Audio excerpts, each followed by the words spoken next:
Welcome, everyone. This is a very special episode of the DPL Podcast, and that's right, this is the podcast, not the Scuffed Cast. I am one of your hosts, Zombie Bacon. I am here with Donut. Donut, how are you doing today? I'm doing great. 100%. That's great. That's great. And what makes this episode so special is we have secured the bag. The man, the myth, the legend himself, Baard. Baard, how are you doing? I'm doing very well. How are you guys? I'm good. Yeah, we're doing good. So big day today, huh? I guess you could call it that.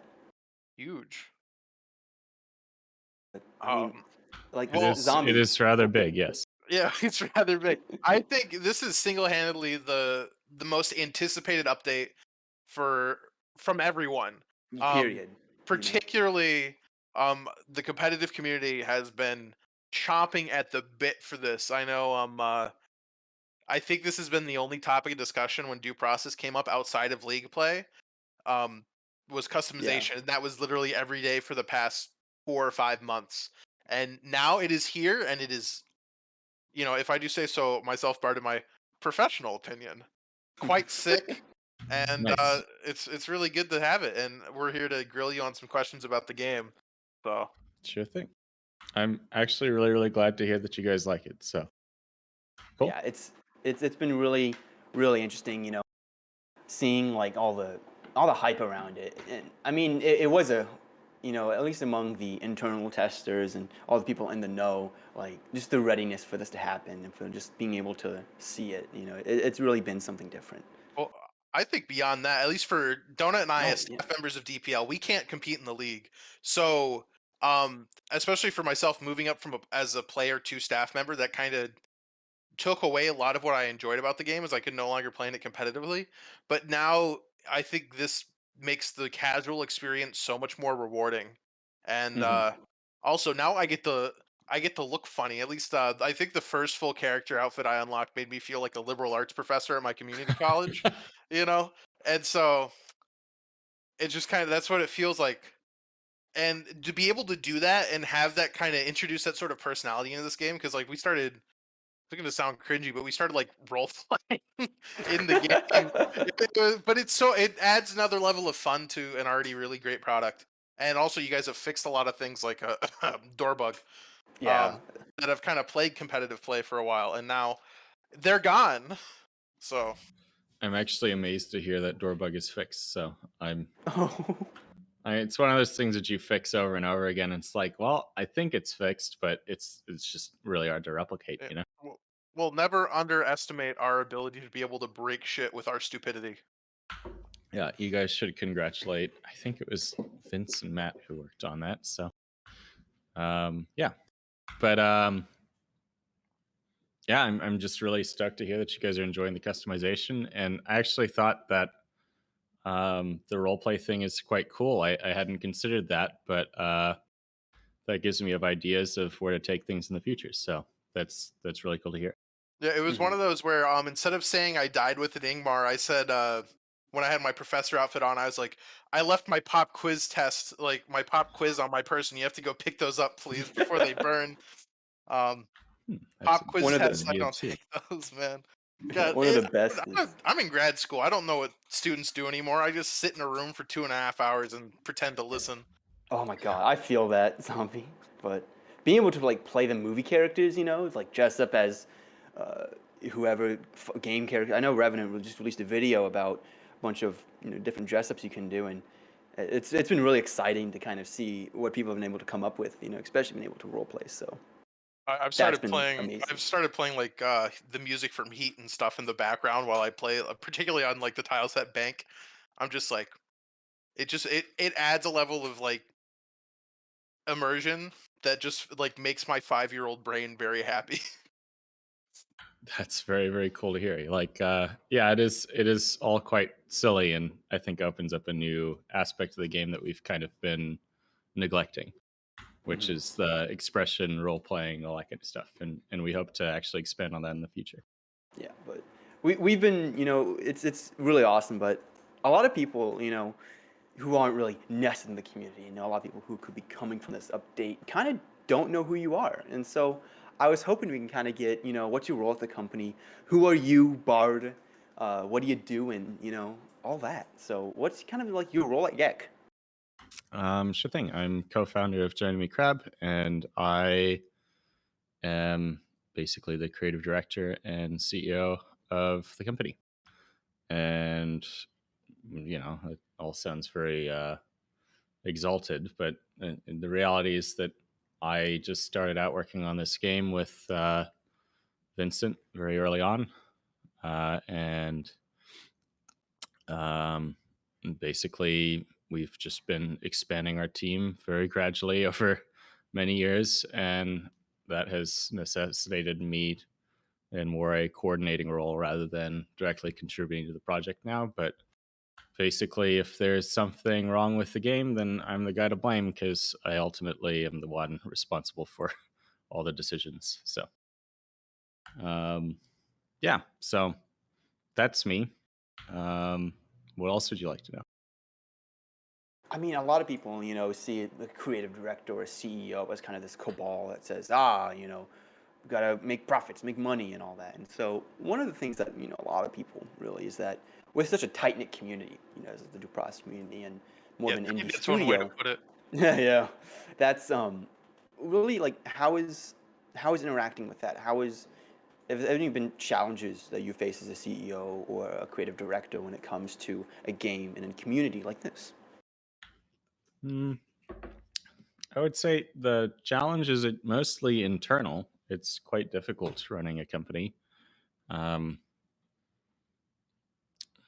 I think probably the best analogy is people say that helicopters are like a million moving parts, all conspiring to rip themselves apart at any given moment. And obviously, you don't want your company running that way. So the fact that it feels that way sometimes can be a bit overwhelming. But um, yeah, in the best scenario, I guess when I've done my job best, people are able to just do their work and don't need any input from me, and things run smoothly. And yeah, I guess the other quote is that kind of stupid Bender meets God gag from Futurama, where you know the God Galaxy tells him, when you've done your job right, it's like no one really notices. Hmm. Haven't done anything at all. Um, Now, now I do want to ask though, with that push and like sort of conspiring to pull itself apart at any moment. Being the creative director, you obviously creatively directed, or take this vision and direct it towards what it is that we have. Have there been any aspects of that that have kind of um gotten pulled apart with it, like within your sort of internal discussions? Like, are there any aspects that you had tried for a while that you particularly remember that just didn't end up working, or anything that you didn't think would work at first that has kind of come around to be a sort of key element into the game? Or has everything kind of been a gradual progression of just, I don't know if I think everything's been a good idea, but has there been anything that like hasn't quite worked out, or you're looking to re-implement now as we have customization and moving forward? hmm, things that haven't worked out and I would like to re-implement. Does this mean like the health packs or something? Is that what you guys are asking about? No, I don't know. I mean, because I think a lot of the community now is really fresh. Because like I joined when there were still things like cart, and everyone talks about cart, and I'm tired of talking about cart. Okay, yes. But just things that maybe you want to revisit, like, because customization has been this absolute monolith of conversation for so long. And I'm just wondering what's next. Like, where do you go from here? Do you just expand on customization and sort of fixing the game, but like creatively, where is your eye next? Well, yeah, I think that um, the here's the issue I take with that premise, right? Hmm. Creativity is not the goal, it is the means. And what I mean by that is the goal is to solve a problem, right? Like um, if you're making a video game, right? Particularly, I would say an online game, though I'd make the argument that basically any uh, game company is really a tech startup. Um, the what you're doing at any tech startup, right, is you're trying to launch a product and then solve its problems to make it more successful, right? Make it capture a wider audience. And it's like Facebook didn't add, say, the like bucket or the like button as they were depicted to in the social network, right? Because it was like, oh, here's this moment of genius, right?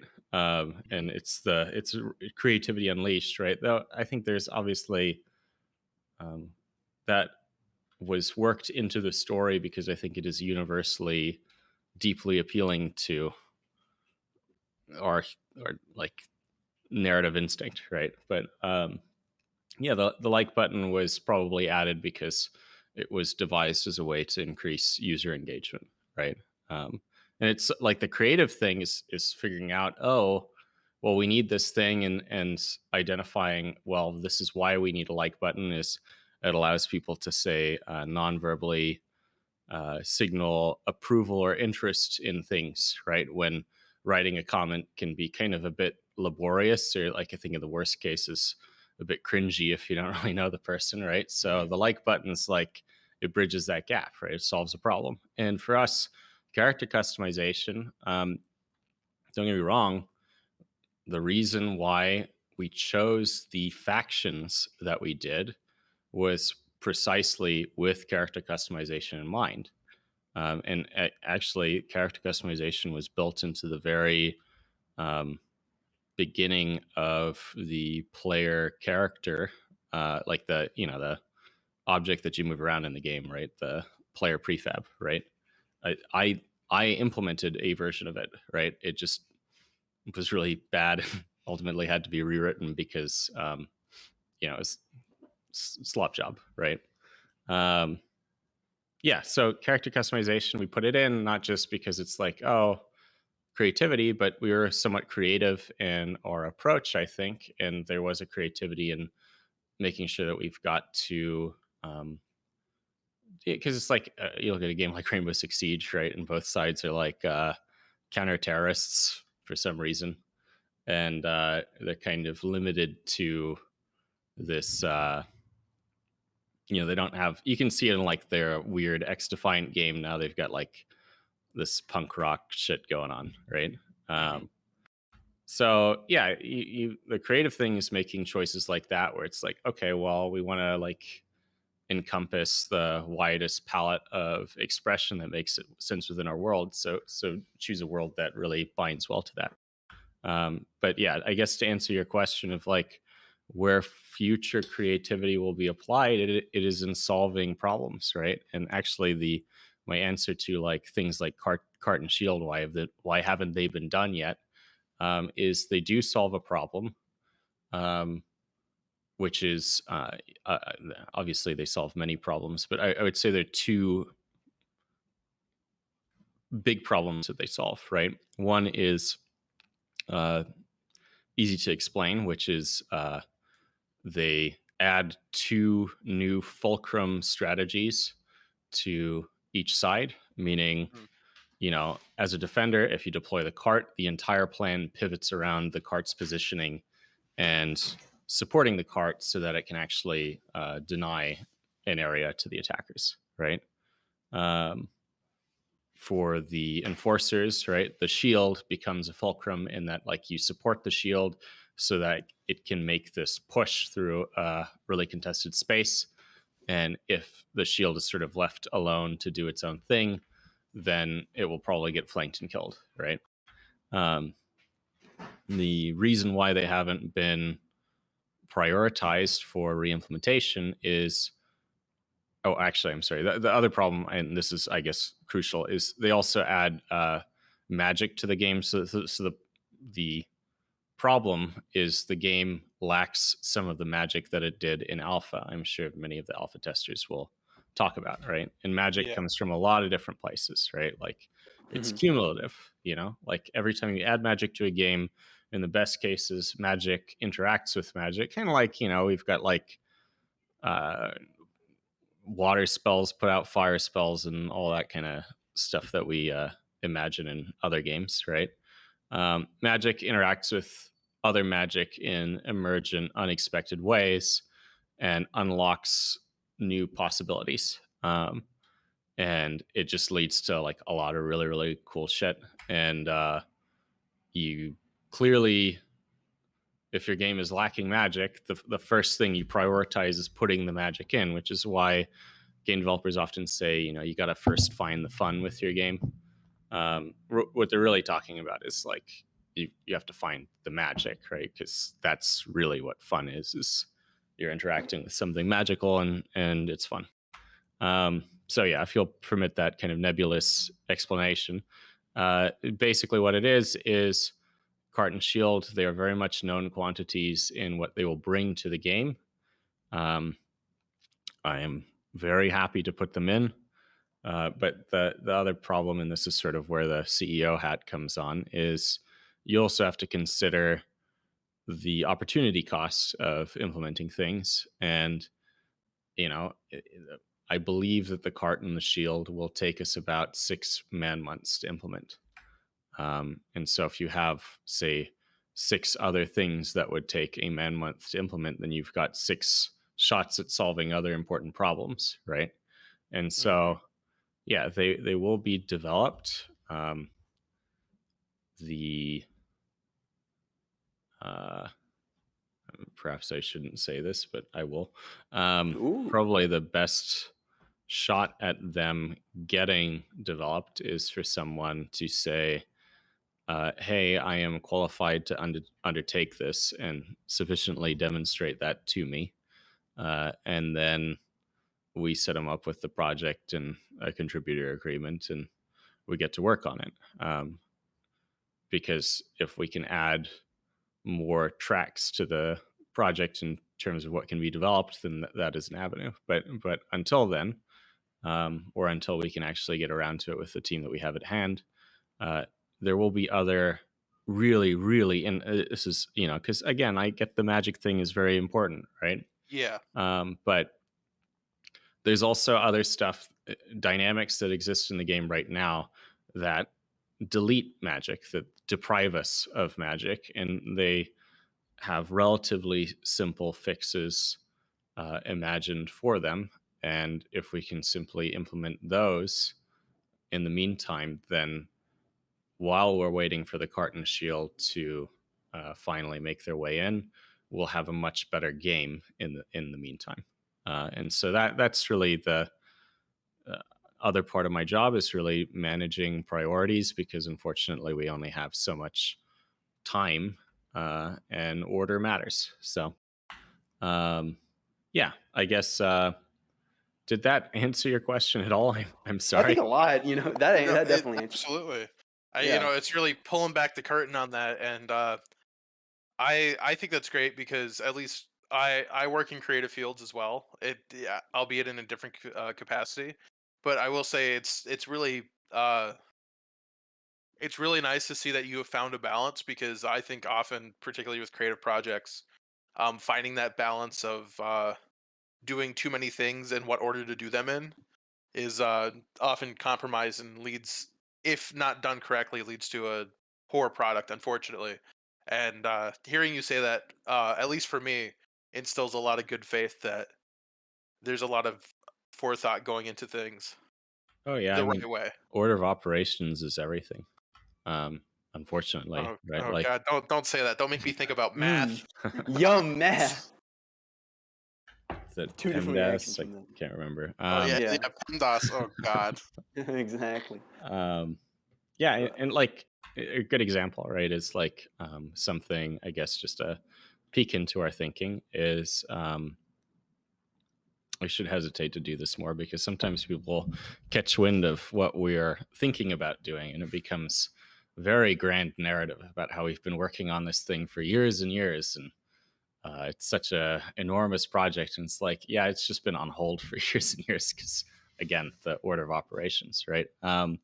Yeah, something that we're thinking about doing is, whenever I watch DPL games, I can't help but notice that most teams use a one charge, one round strategy when playing as the enforcers. And Mhm. it used to be that there was say like just double charge and then commit to losing, which is even worse, right? Yes, yeah. Um, yeah, so that's like, we cart and shield would be a means to solve that.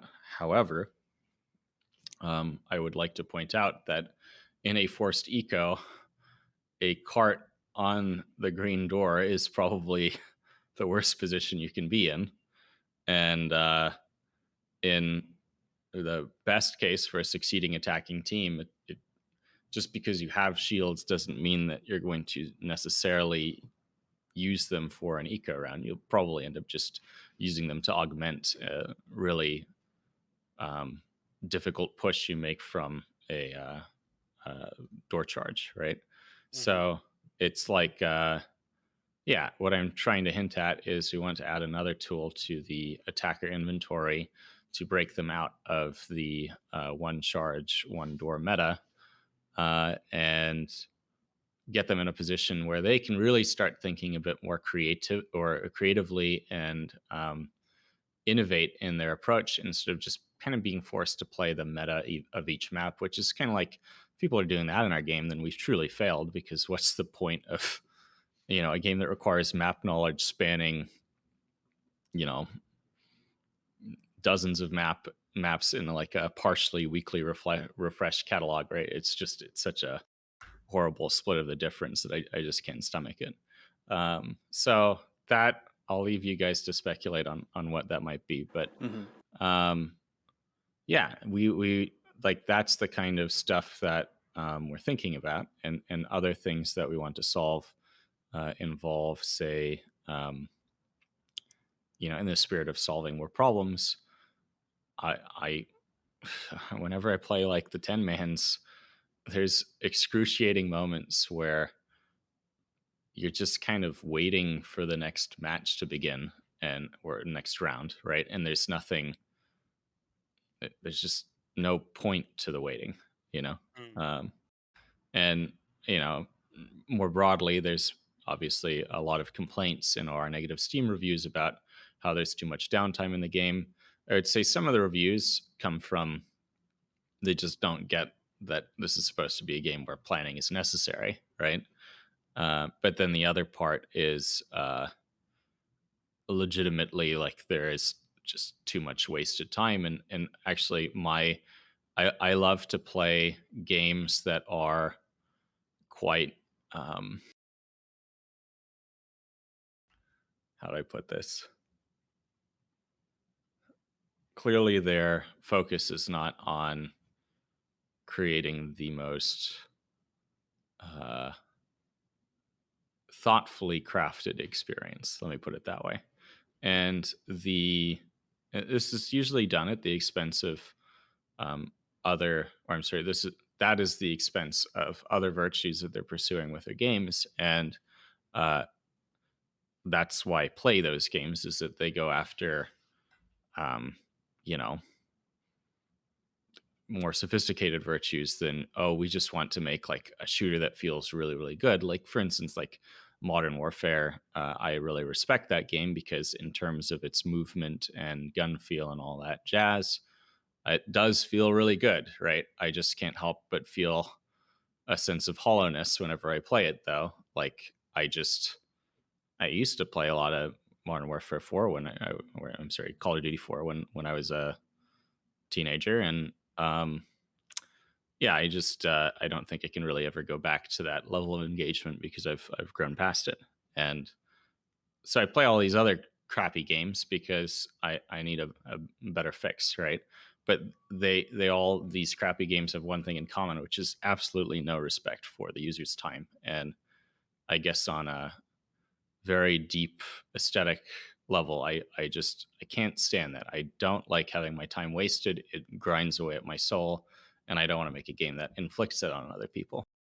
That said, that doesn't mean that we necessarily are trying to make a game that's like got to go fast, and we just can't stand any moment of respite or downtime, because that's very much what Call of Duty feels like, right? Like the loop is very Hmm. tightly and intentionally crafted to keep you engaged and not let you ever stop, right? Like you're just the Energizer bunny with a gun. Um, yeah, and they're like, hey, it's hard for me to argue with the success of that game in that a lot of people um, religiously enjoy it, right? Um, but I also just think that there's a lot to be gained from the tactical deployment of downtime. You just have to do it tactically instead of just in error. So, Yeah, gotta tactic the tactics. hmm Yeah. Yeah. So one thing that a lot of the content and the workflow and respecting people's, I guess you'd say, time. Customization was that content and that thing that everyone's looking for. People were saying that, hey, I would love to play this game, but I want some reason, to spend my time in it, and kind of achieve that with customization. Well, a big thing though is that this customization thing, and I think a lot of people are kind of surprised, is that it's not a paid add-on. You gave this out for free to everyone. And so I kind of wanted to get your opinions on, monetization. Why did you make this free? Uh, like in the future, what would monetization look like if you can say anything about that? And really, as a kind of a broad, very broad thing, is that what is customization, you know, do for this game overall? Because it's been this asked topic for who knows how long. I think since the start of the game, or asked for something to work towards, and customization now is that. So, really, now what? You know? Well, to that point, I think ever since the game went into early access, out of alpha, that's been one thing I've always heard, is particularly in like season 2 of DPL. Every new player I would come across be like, "When's customization? When's I progression?" want it. Yeah, I want Um, it. yes, players do get very impatient. yes. I think actually Gabe Newell summed it up very well with he was banging on like crowbar, like um, blacksmithing a crowbar. And he looks up after being asked, where's Half Life 3? And he says, it takes time. And yeah, obviously, development does take a great deal of time. We're in the business of crafting really, really complex systems. Like, yeah, let's not get into the complexity. Yes. And I don't mean just like spaghetti noodle bowl complexity, which is, the kind of accusation that people hurl around about game developers. It's like they don't know what they're doing. It's just a bunch of spaghetti code. And it's like, yeah, that is true because no one knows what they're doing. Very few games aren't spaghetti code. They're crafted on different layers of um, well authored complexity, but it's still complexity, and there are all sorts of ramifications that come out of the way that we make games. And for any of the programmers out there listening to this, I encourage them to listen to, um, I think the guy's name is Casey Muratori.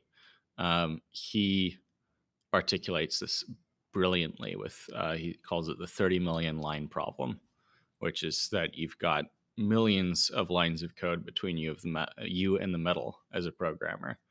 And this leads to all sorts of consequences, Um, So yeah, I went into the complexity thing, even though I wasn't supposed to. But I guess the first thing I wanted to comment was we mentioned you mentioned before you said something about it being free. Do you Yeah, like remember what you how. said before, Donut? Yeah, and so a lot of people, have been asking for this, and I think Oh, there was this idea of that it's going to be like a paid add-on. I remember. I don't know if I'm supposed to share this, but whatever at this point. Like whenever the tested, it was called like, oh, it's Battle Pass, and some people got really angry about that. Oh, it's paid add-on, this and this and this, and surprise, surprise, it's free. And so I really wanted to kind of get the mindset behind that. Why is this free? well, it What will certainly monetization look wasn't. like in the future? Yeah, it certainly wasn't done out of fear of people saying, "Oh, Battle Pass," and then they did kind of like, um, anyway. Uh, they made a little frown. And what I'm trying to say is, here, let me go. The question that I actually wanted you to ask from before, I remembered, which was you said certain people were um, excited that their qualm with the game was that they weren't kind of taking away anything. They didn't feel like they were earning anything, right? Yeah. Hmm. And I would hope that anyone in the DPL understands really what you stand to earn from this game, which is, I think, of perhaps foremost importance in this modern era is an authentic community to belong to, because we often um, misuse that word community. And it seems like the understanding of what that is has been completely lost to the ages. Hmm. You guys have become a very tight knit, and I wouldn't say a group of friends because not everyone likes each other in a community, right? But you've become a real community out of this, right? And so I think there's your takeaway.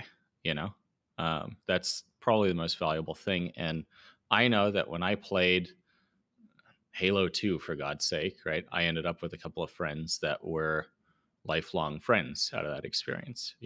And I hope that I can um, at least bestow the opportunity for that to happen to other people. Um, the other thing, though, and I think this is because, frankly, like any game can offer that. We intend to do it much better than other games, but we'll see. There's a lot between intentions and reality. But the other thing that I think is a takeaway from this game, right, is I think a more genuine understanding of uh, tactical principles and uh, sort of like the application of strategy at the tactical level than most games can provide. Um, I'm actually working on something that asserts that really no other tactical shooter is a tactical shooter as defined in the 2000s, at least not in a player versus player context. Um, and yeah, I think that we do stand alone in that regard because we really are focused on tactics and teamwork as to what this game is about. And I don't think that we're succeeding pretty well in that, by the way. Like, I think we're kind of fucking it up in a lot of ways, but um, at least our spirit is in the right place where it seems like the big three tactical shooters out there are all universally focused on the individual application of skill. Uh, that is to say, headshots, right? Like, and there's a lot that contributes to that moment, right? And there may be even some really sublime teamwork, right? But on you don't load up CS:GO and just play a random ranked match and get teamwork, right? Like you get five dudes running around saying like the totality of their strategy is rush B, right? That's it, Who you know? complete? Exactly. And some colorful Anyway, Colorful language, so to say. garnish. Yeah. yeah. So yeah, I think that's the cool thing about our game, right? Is it's like, there's a lot that this game can offer in kind of like one of my the games that I was talking about, games that I play that I think offer something really, really cool, but do so in a really shoddy way is War Thunder. I like to play the air realistic battles in that game. I have no patience anymore for the tank shit. Um, It's yeah. it's it's just the tank shit is just it's like a tidal wave of all of the time wasting and tedium, and the stuff that I'm mad about is just like multiplied by 10 there, at least you can just alt tab in a plane and watch a YouTube video while the game wastes your time. So my point is that that game when it's operating at its best, gives you this really sublime access to, or I'm sorry, the access is normal, right? It gives you access to the sublime elements of flight combat, and I don't use that word lightly. Actually, I think that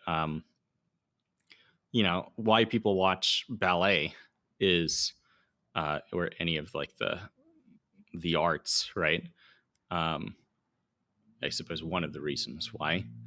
But typically it is the case in like the really highfalutin crowds, right? Like if you're watching ballet or you really like classical music or something, right? What you're supposed to be there for is that these supposed fine arts, right, are um, attempting to generate the sublime right Mhm. before your eyes, right?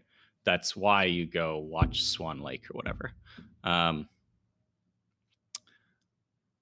Well, yeah, I think that there's sublimity in many. I mean, you can find the sublime in a basketball game, right? Like that's why people watch sports. Is that what do you see in the highlight reels or the Overwatch play of the game? What the hell do you think that is, right? Like the whole point of the play of the game, which is genius, is to find the best candidate for a sublime moment. And sometimes it's just kind of silly and stupid, right? But sometimes you're like, holy shit, right? Like you see like magnificent Genji play, right? And it turns out that the sublime is really damn common. Like it's everywhere. We just do a really bad job of getting mechanisms to kind of provoke it, right? Hmm. And that when I play that flight combat game, it's like just simple things like getting someone into a perfect stall climb when you're at similar energy states. It's just wonderful, you know. It makes all the tedium worth it in a way. And yeah, I think that our game kind of has the opportunity for those moments. It has the right bones to provoke it, and that's what you guys are watching for when you're playing the DPL. By the way, is you want to see the sublime plays, and that's when I think our game really falls apart. Is um, when it kind of fails to deliver that on the most competitive level, and a game ends up being just kind of predictable outcome, or people just get crushed because one team is way better at aiming or something, right? Like that's all sad, and I want to fix that, and not by like making aiming valueless, but just it's all about balance and Hmm. figuring out the what's the best game that due process can be, Yeah. you know. It um it's so fascinating to me that you bring up this idea of sublimity, because particularly, at least my formal training is in music, and so oh yeah, I mean often, that's what music's for, right? yeah, and but it's interesting because it's such a romantic concept.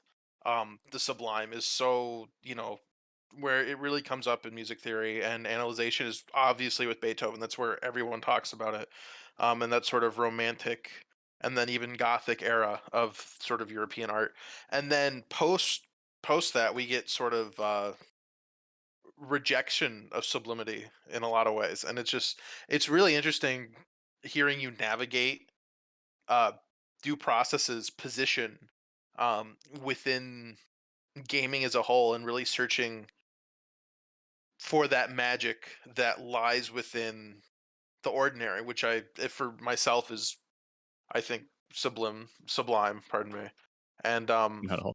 like subliminal and all that kind of stuff. And so, um, it's just fascinating hearing you talk about what is popular and what is not, because I think you're right. I think it's sort of, at least I used to play a lot of CS:GO, and I think I'm sure you did. I mean, too much, man. It was, ooh. But You have an entire story about that. no, but what's the magic of that game was, I think, fueled by my sort of young nature of wanting to just like um Rocky montage my way to being the best, and that never happened. But playing due process, it's really, now that you pointed out, I really kind of, I feel that in the game so much, and uh in an opposite way to how people have rejected the sublime in music with, sort of points towards expressionism and particularly French music and all that, because that's all you talk about in classical music post Beethoven is German or not German. That's literally all it is. Um, They are very romantic people. yeah, very. Um, and hearing you actually in sort of the inverse in a lot of ways, I think, pushing away from the standardized norms to find that sublime and recapture that magic is really fascinating to me. And I just wanted to point that out because not often, particularly on this podcast, do I get to use my performance degree. Yeah, right. I mean, but I think those degrees are valuable in that they give you, they unlock new ways to, I guess, really what you're doing is you're abstracting uh, your observations in reality, right? Because it's like I don't know, an artist will look at a brick wall or something very differently than anyone who hasn't been trained in the arts. They'll see nuances in how light plays off the cracks and all that jazz, right? Um, so yeah, I would say that it sounds like you're kind of crapping on your music degree a bit. I actually think that the liberal arts are terribly valuable for that. But perhaps a separate conversation is how we need to rethink how to uh, no, I'm going on a tangent. We should It's fix not. education. No, My point, though, it's. yeah, Sorry, I was just gonna uh, say too because it's interesting to hear you talk about that because I think in tangent with that, there, John Dewey. So if anyone's into art stuff, you should absolutely read "Art is Experience" by John Dewey. Fantastic philosopher and thinker, but it also ties into what you had talked about with creative direction, with moving towards art and the expression of the emotion to find the emotion. It's really interesting to hear you discuss that too about you solve the problems creatively and instead of uh creativity blooms yeah, from the experience and not from the want to be creative. and that is basically all I do is quite simple, really. You just recognize, like, here, you want to do my job, right? I'm kidding, right? There's a lot more to my job than this, right? But I Oh, think the I'll fundamental absolutely aspect not do your job. of creative um, direction, or I guess the creative navigation part, is just find an aesthetic that allows you to identify what are good and thus desirable moments and what are bad moments, and modify the um, game so as to remove the bad moments and retain or increase the good moments, right? Bam, that's creative direction. It's not hard. I think the hard part is actually finding the aesthetic. It seems, like most people really don't, unfortunately. I wish they did, because they wouldn't fucking play these goddamn games that I have to play. Like, the market would be totally different if people had a. Um, I guess it's not. I'm not complaining that, oh, these people aren't sophisticated. I'm saying that if there was, in the same way you can, like, go learn a music degree and then gain um, a greater depth of understanding about music, and therefore a greater appreciation may become accessible to you, right? Um, there is no such thing for game design, because unfortunately, it seems like all of the programs, at least in my time, or pretty close to all of them, were bordering on fraud. That is to say, they were simply schemes to um, get kids to take out government loans and then, um, yeah, keep them in a lifetime of debt that cannot be. You can't bankrupt your way out of it. So yeah, I guess that's sort of where the education thing came from. But my point is, yeah, if we did have more sophisticated, I guess you would call it thought leadership on games, Mm. then perhaps some of the market could move to, like, encourage developers to make better decisions and do things like waste less of our time and focus on the things that these games are really about, right? Because it's like, in the case of, say, War Thunder, there are a lot of changes that I would make that would facilitate the because that's really all you're doing as a game designer, right? You don't really create the sublime, unfortunately. Um, you create the opportunity for the sublime, and there's like a lot of skill in that. But the problem that I have with single player games is like, oh, we're gonna make our game sublimely good by adding this story, and it's like, you know, you just wrote a shitty adult, or not a, what was it, young adult fiction novel, Oh yeah, right? Yeah, Twilight Me Too. yeah. You forced us to watch an even worse version of Twilight, and people are losing the shit out in the games press about it. And I'm like, oh, okay, that's why I only really play multiplayer games now, because they're forced to Uh-huh. recognize that it's like, yeah, you can't force the player to do anything. You can just incentivize them and disincentivize them, and that's it requires a lighter touch than guiding them through a cutscene.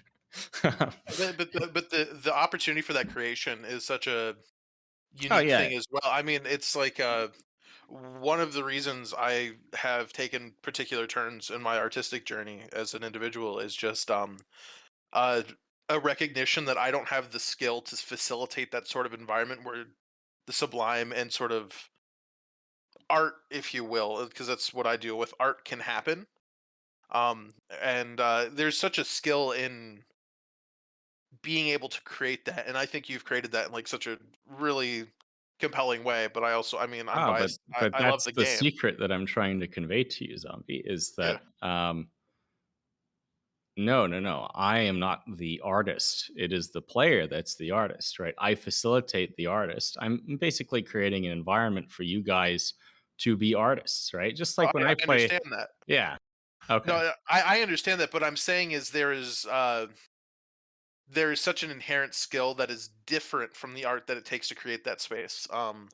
In my practice, it's often, everyone says people who can't do teach, and I actually don't agree with that. I think people who cannot teach do, because teaching is Similar case for me.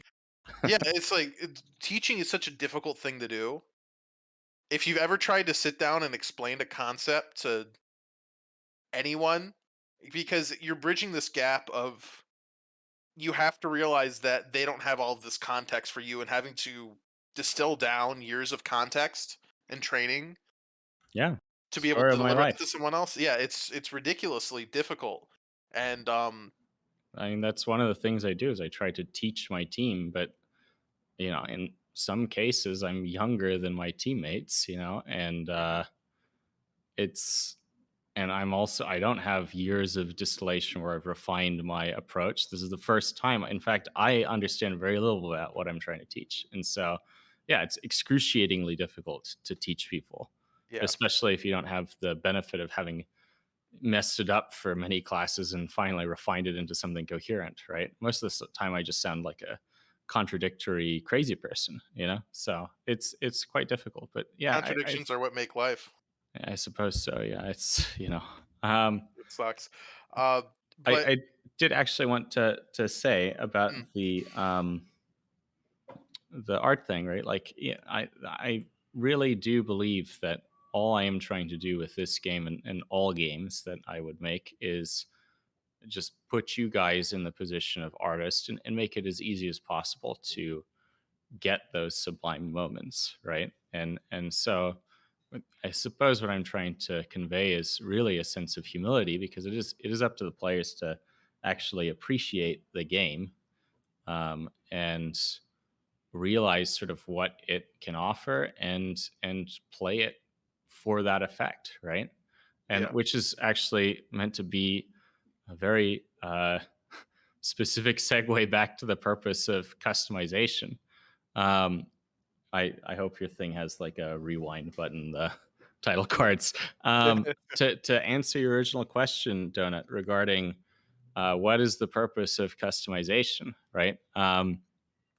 Well, it certainly wasn't meant to unlock the sublime.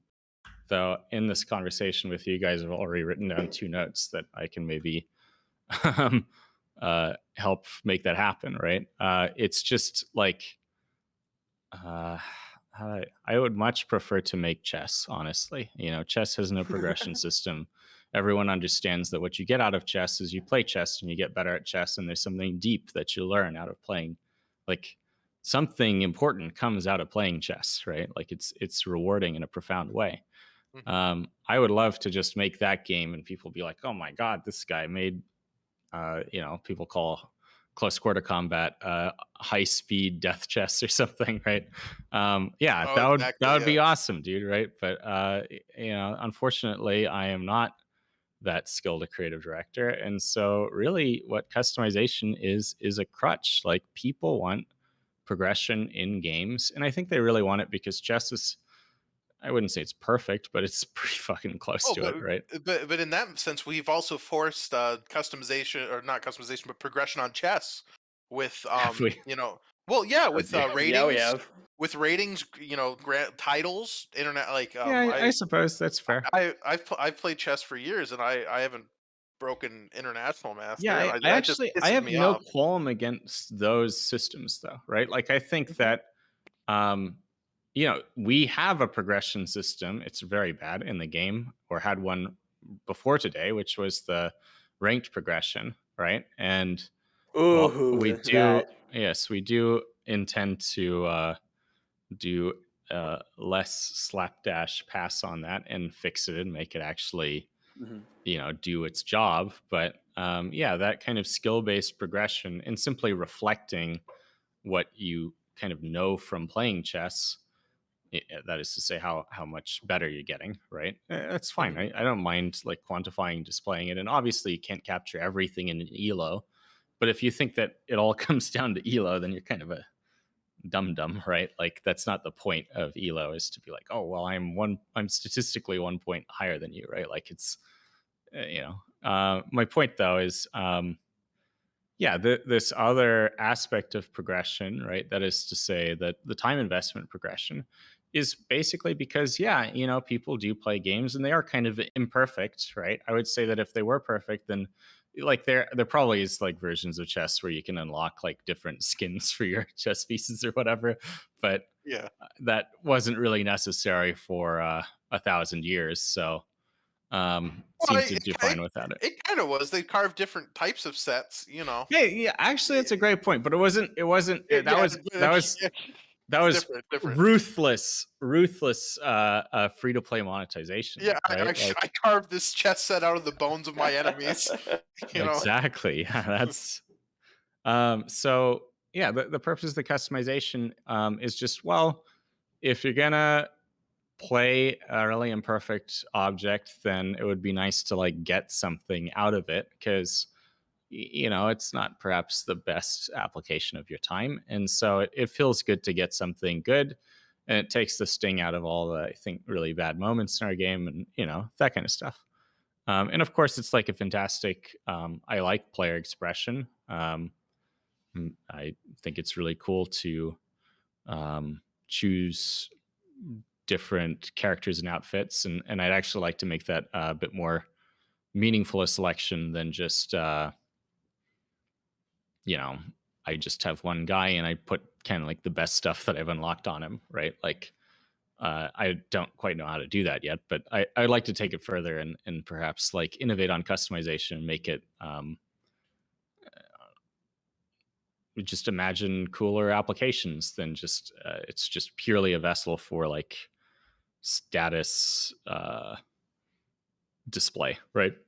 Um, but yeah, it's just people really want progression systems. That's why everybody was like, I really want a progression system. I don't really want to play this game unless I have one, right? And I think kind of like the unfortunate thing and why there is a crowd of people that's like, battle pass, I don't want that, right? Is because we all kind of know that these progression systems are a bit manipulative, Mhm. like and yeah, like we didn't ship with a progression system because I was like, our game doesn't need it. It will just be good enough that it doesn't need it, right? And that wasn't the case, right? Like our concurrency has been really suffering over the last year, and we believe in part it is due to a lack of a progression system. So this is sort of a test of whether or not that's true.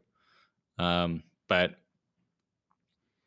yeah, like the reason why the battle pass is free, uh, to answer that question, is if you read the, what little information is really out there about the kind of like free to play battle pass systems and that kind of stuff, they all say kind of like the same thing, which is if you want monetization out of the system, don't expect much, because there's only so much money you can make from like what it's $10 for a battle pass and vanishing. 1% of people convert or whatever, right? Hmm. Um, the real benefit that it gets you is retention. People will play your game longer because they're unlocking things and that makes them happy. And, because like otherwise it's just sort of a really zero sum game because it's like every time someone has fun in an FPS, they did so by killing someone else and gave them unfun, right? Like in the process. And I think the progression systems really augment that reality a bit so that everyone can have a bit more enjoyment, right? But yeah, it's not to say that it's certainly not like microtransactions are never going to happen in this game. It's not like I'm like, oh, they'll be here tomorrow. But it's just more, uh, don't paint me out to be some kind of a saint where it's like, I promise never to do that because, well, I don't. It's unfortunate. Like, I don't know how to put this. If you said something earlier um, about how kind of reflected on the image of CEOs, right? Because there's a lot of, like the billionaire CEO, oh, Hmm. they make a lot of money and they're hoarders and they exploit people and blah, blah, blah, right? And, you know, Classic take. yeah, that there's some truth to that take, but it's not the whole truth of what's happening. And I guess without just going into that rant, I'd just like to say that if I were at all financially motivated, I would never have founded a game company. It's such a stupid gamble to make. Like, you just, what? I think it's like most games don't ship, right? So now you've lost all your money guaranteed. And then only a handful of the ones that do ship actually end up turning a profit. Like it's just an awful way to make money. If I were that type of person, I'd be like an energy drink CEO because they're like, all you do is just put a different combination of sugar water with a different label, right? And then you say I it's know. like Yep. made out of guava beans or some made up substance, right? And I then buy that. now, yeah, you need $12 a bottle, and now you've got the next big thing. That's that. Those people don't make games, right? Those people will sort of um, acquire and end up running games after people like me made something like really cool that people like, right? Like anyway. Yeah. Um, Yeah. but that said, what I'm trying to communicate though is that hey, like software development or game development is part of the broader branch of software development, right? And it's like Hmm. something you got to consider when you're running a game company is you can't pay people as much as any other like big tech organization will do, right? I mean, like you're talking about those people, if they're truly competent, right? By the time they're say, a senior, that is to say, kind of like mid-level engineer, um, they may be making $200,000-$300,000 a year, and obviously you can't afford to do that with a game company unless you basically made Fortnite already, and what you offer is basically, well, you're not working on like some AWS microservice or something, right? Like you get to work on a video game. That's pretty cool, right? So you're going to take like a massive salary cut. But these people, they still, like they live in really um, overpriced city cores, right? And there's like this huge financial reality to running a game company, and I think that people attribute to. Uh, sorry, I've got a fire engine going by. Talking about living in a city, I understand where you're coming from. Being in New York, I live right next to Sure. a police station. Man, the Oh lights are God, on all fucking night. in New York, yeah, I bet. Yeah. Um, yeah, so it's tough because like people are so ready to say, oh, greedy developer, and it's like No, it's developer like trying to survive, Like I there are very few games out there, even the ones that are doing very, very successful, right? Don't really have enough money to, um, yeah, it's not a it's not an ideal position to be in to get rich. I guess is what I'm trying to say. So Yeah. yeah, really, it's just like that kind of monetization stuff really comes out of a need to make up the difference, right? And like, it's just all part of like really a game that you play with consumers is pricing strategy. Like how much do you charge them to enter the game and how much do you want to make in like the tail end? And people message me sometimes and they're like, when can I give you money for your damn game? And I'm like, Oh, well, now you're right. just That's calling me Donut. out. Now Yeah. um yeah, and right now the answer is, well, just try to buy copies for people that you think might be interested in the game. I've literally bought a copy for every one of my friends. I know, yeah, but maybe they have friends of friends if you really insist. Nope, it's every one of my friends list has two process. Trust Anyway, me. my point is, yeah, it's just like right now the focus is, I don't think that adding like um what do you call it, the premium track of the battle pass or whatever is going to be so instrumental in increasing our attention, and that's really what we're focused on, is not getting, oh wow, we made like what, 4,000 more dollars this month, right? Is not like, that would be quite staggering given our concurrency, right? Like, just doesn't make sense. So, we, like anyone else, we want to grow our game and make it really, really good so that a lot of people play it and enjoy it. And then we want to give them, optional, non-coercive ways to, get more value out of, or I'm sorry, like, to basically uh, pay for things to show their appreciation to the game, right? And unlock cool shit that we made for them.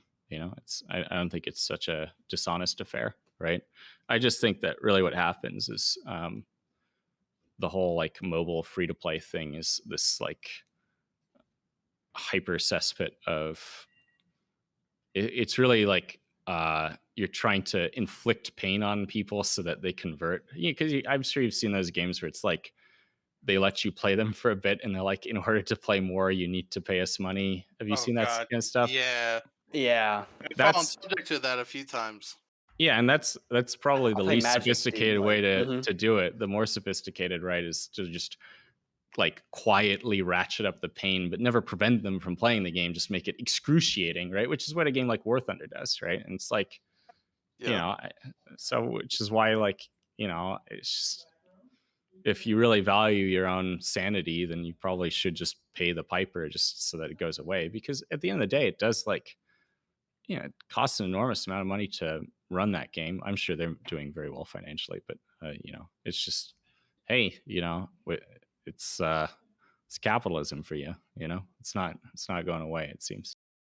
um For sure. yeah, But so I think from here I know Donut and I also have some absolutely burning questions for you about the game. please go So ahead. you mentioned you watched DPL enough to understand the meta. Yeah. First question, obvious question. Do you have a favorite team? No, That's a lame answer. dodging that shit. Yeah, what a Miss me lame with that answer, shit, Bart. dude. Yeah, no, dude, lame answer, not man. even not I even like Gek, the one that you played Now, on. I okay, like now, teams that are okay. How about may I answer this question in a characteristically oblique way? oh, please Yes. do. My favorite Company of Heroes player is a guy named Kodachrome, and Okay, this is back from like Company of Heroes 1. I have no idea like if COH2 is good, because when they launched it was like a big mush pile, and I was like, oh, I'm done. This is clearly irredeemable. So I don't know if they redeemed themselves yet, but the original Company of Heroes was like, had an esports scene. It was kind of like this, right? I mean, ultimately the game was way more successful than ours, so they had quite a few players in that league. But Yeah, Kodachrome. I There were a lot of different players that I can still remember, and I respected them all for different reasons. And I look forward to watching the replays because you download the replay and play it in the actual game client, which is pretty cool. Um, and you could actually like just load up the audio track or a YouTube video and play it in parallel and not be subject to their like horrible camera management, right? Hmm. Um, yeah, I like Kodachrome because he was just really, really creative and innovative. And he would always use units that people were like, this is a dead unit. No one uses this. This is stupid. It's trash. Right. And he would like whip them out, and people just wouldn't expect them. So he would always kind of get the better of people because he'd use all of these like non meta plays. Right. And that's very much what I want our game to be. And so I would say that the teams that best embody Kodachrome's ethos of innovative, clever play are the ones that I root for. So that's all you're going to get out of me All right, on so that you subject. like the creative teams. You want to see the game pushed, the boundaries of the Absolutely, meta yeah, pushed. Yeah, that's a good. Okay, that's a better answer than I don't have I a like favorite that. yeah, team. and that I'll isn't to take say that. that I don't respect people that really hone their basic FPS skill of aiming, right? Like Mhm. all of the aiming, movement, that kind of stuff. Like I appreciate all that stuff too. I'm quite partial to Dr. Disrespect's rants on how games are inathletic, meaning they just don't reward dexterity enough. They kind of jam you up by being clunky, and I think our game's certainly guilty of that. Um, yeah, like I don't get me wrong, I love all that shit too. And I Mhm. do want to see it in our game, but it sort of has to be held in tension to a game that is about making team plans come together, and that necessarily requires the reduction of individual agency, right? Which is why our game features these kind of like uh, quite high time to kills, right? And also crucially features things like multi-shot headshots, right?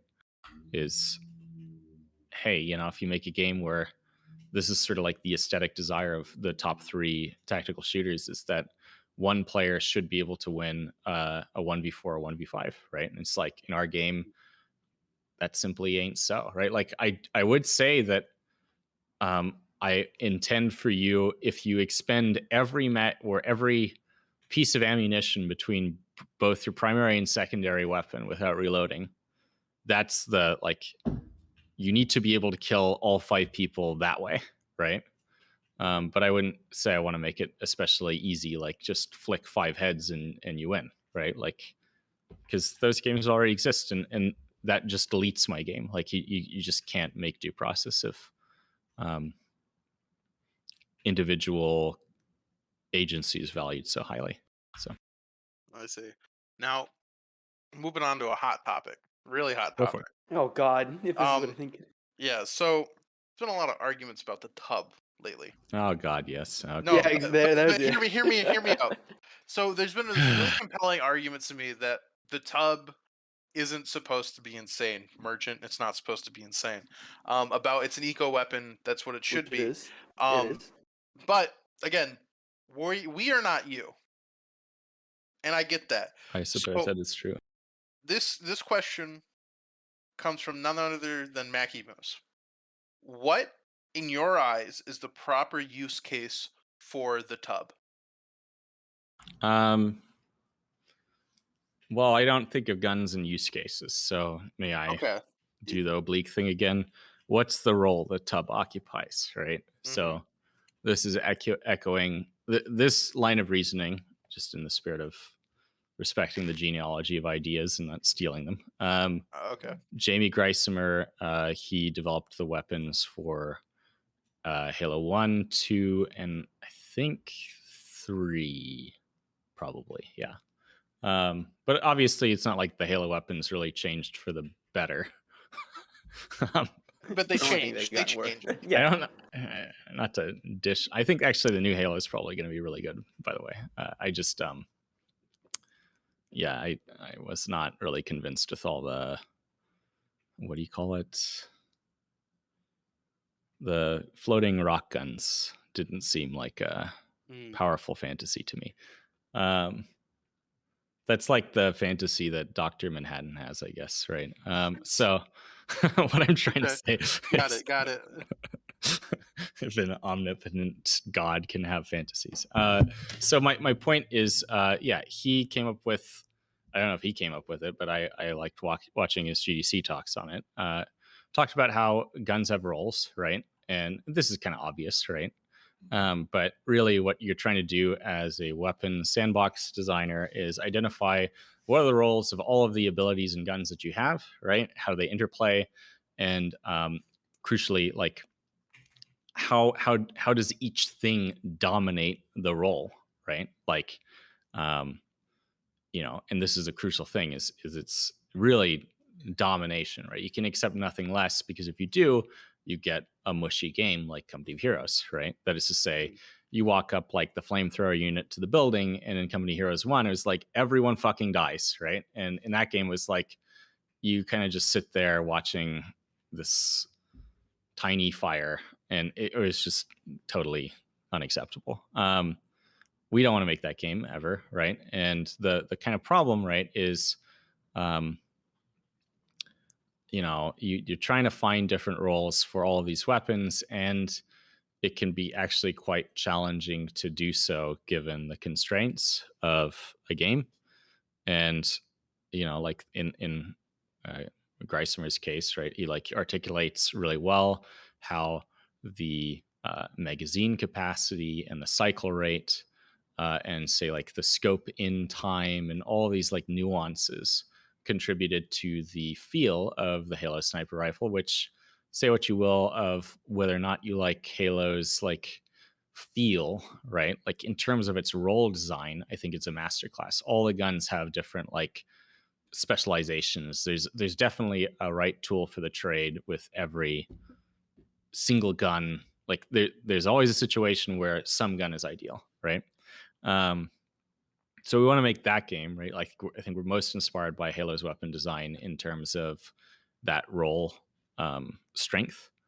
And for certain guns like the mop, it's super super easy because it's just like you just dial everything back to the point of absurdity, and it still works because the key thing that you have to do, and this is what I'm getting to, is it has to dominate the role, meaning like it's like the mop has to kill you in a headshot, right? It's a sniper rifle. You can't take that away. It has to be one of the few guns that can just delete you, just like in Halo, right? But unlike in Halo, right? Like we didn't give it semi-automatic capability. We actually it was meant to be a magazine fed weapon, and we went even harder on that and made it like a single shot sniper rifle, which is quite uncommon in modern day, right? Um, yeah, so why we did that was it's all about like this guy is playing backline support. He needs friends to screen for him, and you don't want him to be in a situation where he can just sort of like quick scope his way out of a fight or do any number of like abusive things. Like it's hard to get around like one shot one reload, right? um Here's the problem, right, is uh obviously all the other guns are varying degrees. They don't have as strong of roles, right, as a sniper rifle, because that's like a power weapon, right? The rocket launcher in For sure. Halo blows people up. Nothing else really does. Like I guess the closest analog in my day would have been like the brute shot, right? And that wasn't the same role, right? It was like a different thing. um in our game, right, there's still like a lot of assault rifles and that kind of stuff, so it's hard to get rolls out of the kind of bread and butter weapons, right? Mhm. Um, but I think we do a pretty good job, all things considered. Here's the problem, right? Is it's like, well, is the tub a power weapon, right? Because like the Halo shotgun also occupies the same kind of quasi state, right? Where it's like, well, it's not quite a power weapon, right? Like canonically among the game designers of Halo, right? Yeah. But it is like at the top of the like common weapons in terms of the decisive ability to end a fight. The shotgun is number one, right? Like, It's very strong. yeah, because it can one It does shot its kill role you. to like it's Yeah. yeah, it does its role to its absolute highest.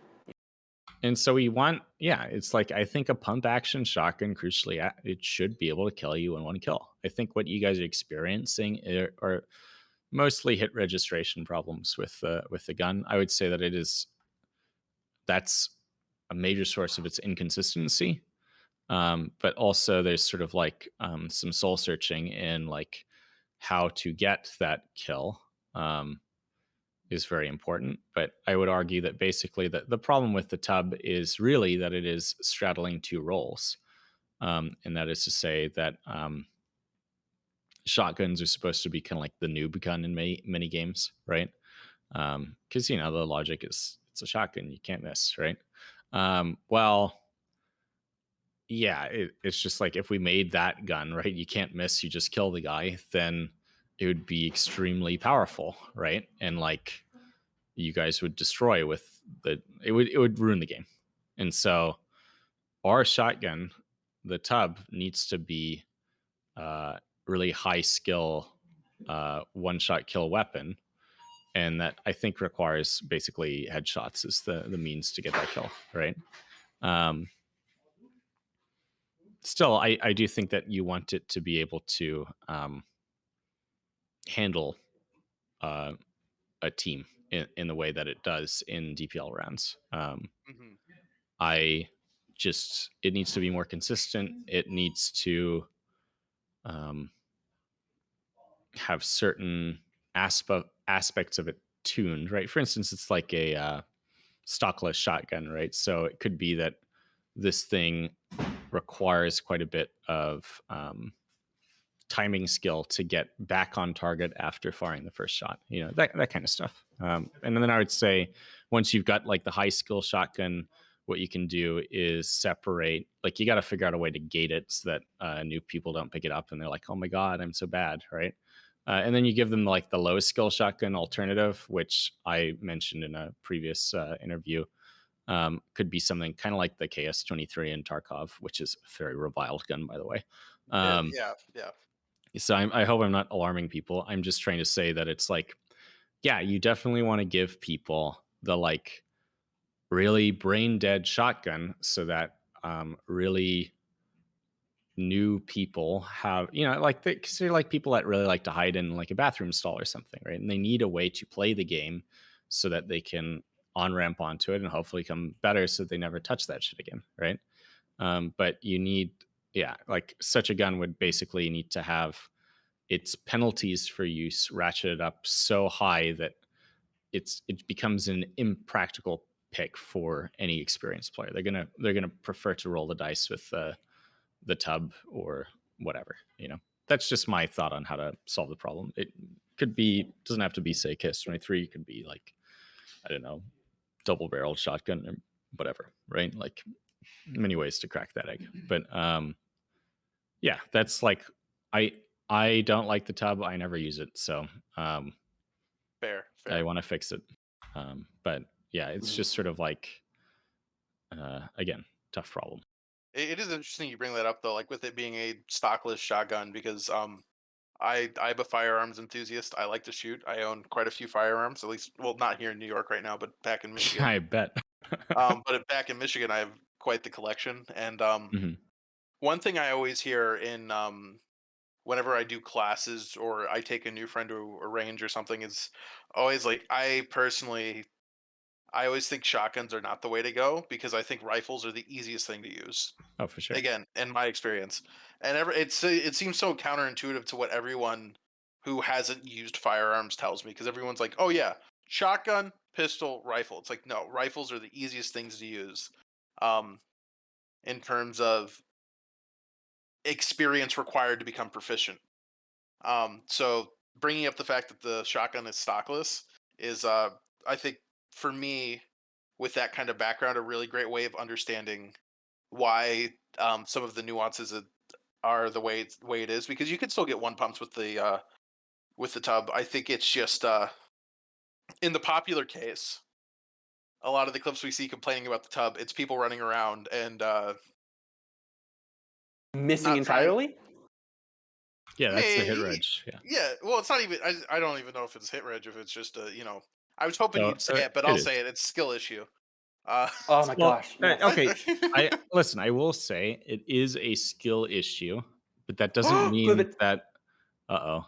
that doesn't mean that the game itself is functioning perfectly, right? No, that's 100% understandable. But now I got my clip. I'm gonna You, anytime someone yeah, talks about the tub, now I'm gonna link the clip right. to It Bart is saying a Skill skill issue. skill issue. issue. I can hear it over and over again. Yeah, Yeah, skill I'm issue. just saying you can play a pretty broken game with a lot of skill, right? Like that's kind of like what speedrunners do, right? So, Hmm. yeah. That said, I will say our hit reg has dramatically improved. So it's not like this is just a stagnant problem. It's just, it's a really hard problem, and frankly, my team just hasn't had the time to focus on it like they should. And so hopefully, things like the customization and stuff can allow us to focus on more core issues to the game experience and less the ancillaries that are lacking that people really focus on and cite as why they don't want to play the game, right? But yeah, like there will be a day when shotguns feel good and occupy multiple roles and they just work. I don't think, like again, you play the Halo shotgun, it works fine. It's not like a shotgun can't be done, so Yeah, for sure. yeah. Um, And stockless weapons are way more fun. So that Oh that yeah. that is true. That is true. Although, God, I have one. I have a 12 gauge at home that absolutely wrecks my wrist every time I try to use it. oh, does it not have a bird's head? Does it have a pistol grip on it, or Yeah, no, it's a good old fashioned. It's one of those Mossbergs where it's like if it shakes and rattles, it's ready for battle. Um, so God, that thing hurts. the No bird's Kalashnikov head, no school? nothing. Yeah, exactly, exactly. Yeah, yeah. I like, and that actually. So Jesse is our art lead, and he is also a gun nut, and I'm a gun nut, but I only own one gun, so I just I'm a nut of many things, it turns out, and they all cost a lot of money. So um, the that is to say, I just don't have any funds for guns or anything really. My point is that yeah, Jesse and I talk a lot about the design of weapons, and we pretty deeply consider, because it's like easy to just make a gun, and it's like, well, I just want it to have a long reload time, and you can just come up with an animation to do that, right? But it's like if you want a long reload time, don't pick an AR-15 platform rifle, right? Because those you can see all these like gun tubers demonstrate how to very rapidly reload those weapons, which is why the AP-25 is an AR-15 platform or analogous. It's not really an AR-15, right? Well, Um, it's the placeholder for it's a 5.56 yeah, carbine. and it has a similar manual of arms, right? And Mhm. like I just noticed when I was looking at Kevin's animation the other day, I was like, he doesn't use the bolt release when he emergency reloads, right? And like we should do something about that, So it's like we're both very um,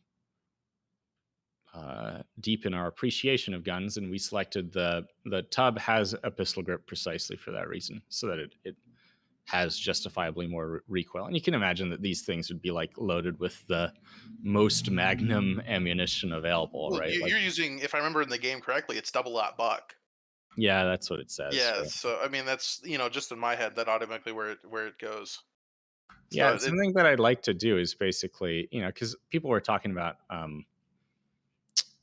the armor system that we have, right, which is just sort of like kind of a bigger health pool right now. I would like to make it more nuanced. It's kind of a not priority, right? Again, that's like adds magic, doesn't fix problems really. We'll get to in a few years, right? yeah, But something I'd like to consider is like as our design philosophy for the guns on the defender end is your adversary is always enforcers and your guns should have been adapted to fight an adversary that is covered head to toe in hyper advanced body armor, right? yeah, Likes of which we have never seen in today's era, because it's the future. So what does that mean? Like it means that like your shotgun, right, would probably be firing some kind of, I don't know, like maybe a flèche round or something, right? Like something that Mhm. has the weight and the shape to defeat armor, right? And like that's sort of like what I'm after, right? And it's like even because you're like, okay, well, there are a lot of 9mm guns, right? But if you look at, there's like a guy, uh, one of those like libertarians with a 3D printer and really big on the Second Amendment, right? He Yeah. makes little 9mm rounds that are actually armor piercing, like real armor, not like soft armor, like can Yeah. go through Ceramic and some of the crappier level 3 plates out there. yeah. And it's like, holy shit, dude! Like a 9mm just went through a plate. Are you kidding me? Right? I think they're called like the Dagny dagger or something. Interesting. Yeah, and so I would just say like that's something I want to do in the future is like really consider, okay, how do they get through? How does the armor react to this? Right? Obviously, these guys aren't just wearing metal plate because they would just stop certain round. Like certain guns would just be totally useless, and other guns would not be. They would be immediate kills. So that would be bad. So it's hyper armor that behaves in some non-Newtonian way that justifies how you can whittle it down. You know. Yeah, for sure. I always like speaking of like super advanced armor and what has to come out of like a shotgun to defeat that, I always think of like the really creative like Warhammer 40K solution where the, like out of the bolter, the lore is that it's essentially just a mini missile that It's a is tank cannon, literally basically. no, but the bullet itself is Yeah. rocket propelled and then Okay. explodes on impact, which is which is how they explain that it can go through this like super advanced armor and everything. So it's like Um, a gunshot assisted gyrojet. Yeah. Basically, yeah, it's if for whatever reason it's self propelled but still like gas operated. It's very Well, uh yeah, that's what I mean. It's like basically you've got there's the casing. They fire casings, right? The bolters. yeah, Whenever I remember bolters I Space think Marines, do. they've got They shells. fire the Shells are cool. entire I think they bullet. do. They Dude, fire fuck, like fuck caseless ammunition for video games. There's no point in ever doing it. You just deprive people of the joy of all the shells dropping, right? Like, Uh, what's the unless you want to like make future gun like Well, anyway. the only bad part about casings is cleaning them up, and you don't have to do that in a video game. Exactly. You want as many as possible, you know? You Yeah. want to do the stupid shit where it's like a gun makes two casings, you know? Anyway. Oh, Um, my point though is yeah, like the I think the way the bolter operates is it shoots a normal projectile, right? Like I should say it shoots an abnormal projectile normally, and then that projectile probably rocket assists afterward, yeah, right? probably You're gonna our maximize. RPG format where after said distance is cleared, ignites or something. Yeah, which is I think really fucking cool, right? Like I love the ballistic simulation War Thunder. I think that's really really mhm. Hmm. deep and interesting. I just it's the game around the tanks that I can't stand. I think the tanks themselves are really really cool. There's a reason why I never played that. What's the other World of Tanks, right? Like Oh yeah, World of Tanks. No one likes that game. I make that like the what's his face Clint Eastwood reading the newspaper face. Oh yeah, Yeah, so I would I obviously we're not gonna have like a ballistic simulation in our game, but You can't do for that with for a what, future 20 game, I people? would love to do that. You know, Yeah, due process too. well, it's just not it's inconsistent. Like the you want Mhm. you play a game like Tarkov, right? And it's like, well, you put on all this armor, right? But this guy shot you. Basically, one day it'll be he shot you in the side of the torso, and your plate didn't protect you, and you died. Right? he vibe checked if you put in your side plates that day. Exactly. Right. All Yeah. the memes about certain alphabet agencies. Yeah. And so like uh we don't want that in our game, right? Like you want it to be consistent, you know? Um but yeah, so but that's why we chose the arcade theme, right? We didn't make an arcade game to have like totally realistic ballistic simulation. Otherwise we would have made a game that looks much more like a another tactical shooter, right? Like we chose this world very specifically to liberate ourselves from the constraints of realism because unfortunately they're kind of counterproductive, right? And I think honestly what games sort of expose is a lot of the tactics that SWAT teams use are bad. Like they only work because your adversary is dumb, you know? Like Well, yeah, there's also a really I don't know, there's some really great talk about stuff like that where oh, it's okay. the best way to clear a building is to level it. Like that's absolutely the best That way to do it clears cuz the building. Yes, there's no more yeah. building. Well, Why exactly, but it's can't you just? because going in is always a dangerous option and Right. it's yeah, and And that's why modern SWAT teams, the ones that like have had reason to update their SOP. My understanding is that they actually use limited entry strategies like Rainbow Six Siege far more often. That is to say, open up a hole and peek through it rather than like enter a dangerous building right where you can step on booby traps or all the other horrible things that happen to you in Siege, right? yeah, So, exactly. you know, it And makes a lot of You get sense, but frost that's trapped. not fucking fun. You want dynamic entry. So Yeah, we made an yeah, arcade game, you know? well that and yeah. also you guys have very wide open spaces like all the hyper realistic, it's like, oh, The, we suddenly have like open concept houses and it's like the only thing open in at least in, like my house is my kitchen. Everything else is like a hallway, which is not Yeah. fun. It's anti-fun. And then everything in the house is actually concealment and not cover, which is even worse. I think that actually brings up a good point that you could probably make a really good SWAT game. There was a VR SWAT game called like shit. It's called Zero Hour, but it's not Zero Hour. It's like Oh, I um, know what you're talking about. I know, prefix I yeah. Zero Hour. I don't know what I know the what you. name was. Yeah. Right? Firewall. That's what it was called, right? Because you had to like you had to go kill people to go hack the computer. Because that makes sense. So, but yeah, like if you think about it, the thing that VR games do really awful is moving around in really big spaces, but they do room size spaces really well. So, like your ideal VR SWAT game is actually in Zombie Bacon's house, like you just Yeah. in tiny cramped rooms, and it's all about like the you like watch like the YouTube operators, right? They will move very deliberately trying to minimize their exposure and maximize, say, their ability to jump out of gunfire and that kind of stuff when clearing corners and that kind of stuff. And it's like that's kind of what you would be doing in VR. It's all about the little movements, like just how you step is so important, Well, I- that you have much greater index control of your weapon. It's like I've yeah, done some classes like that with CQB where I was trained with high ready and then having to learn the difference, which this is all very nerdy gun stuff, and I'll let Donut ask a question after this, but it's like the differences in like there's a low ready where you actually index the stock past your face behind your shoulder so yeah, you can more efficiently enter the doorway while still having your muzzle at the ready.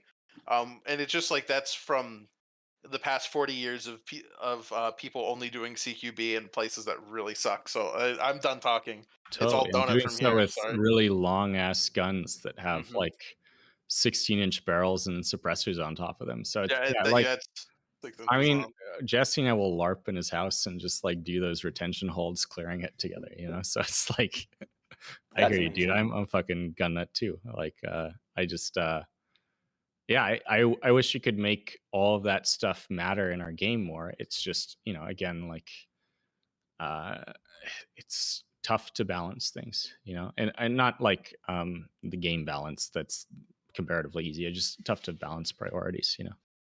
Um, but yeah, like all that kind of stuff is really really cool, and that's kind of like why the um, enforcer guns are the way they are. Is they're built with the CQB like these guys are supposed to be like professional soldiers that run around town doing this shit 3 times a day apparently, right? Like Yeah. Yeah. they're- all their guns are built to capitalize on um, their position, right? And it's like, yeah, you've got this tiny recoil balanced AR, right, which has a way too short of a barrel, but um, precisely Yeah. because it's supposed to still penetrate some amount of armor, right?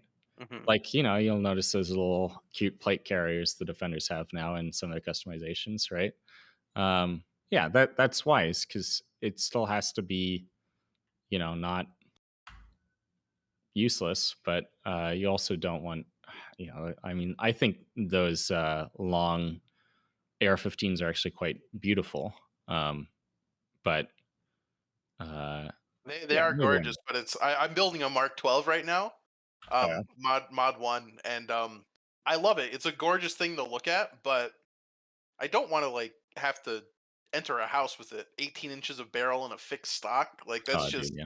that's gonna make me. I'm gonna shove the scope in my teeth so many times too. Yeah, and I'm personally partial to bullpups just because I have weak noodle arms. So Mm. I don't like long, heavy barrels. Like even just like a normal AKM with like the donger wood grip is just like, oh my, that's awful. Who would want this gun? Anyway, um, Mr. Donut, we cede the floor to you because we've been dominating this discussion with gun talk. You think someone from Texas would know a lot about guns?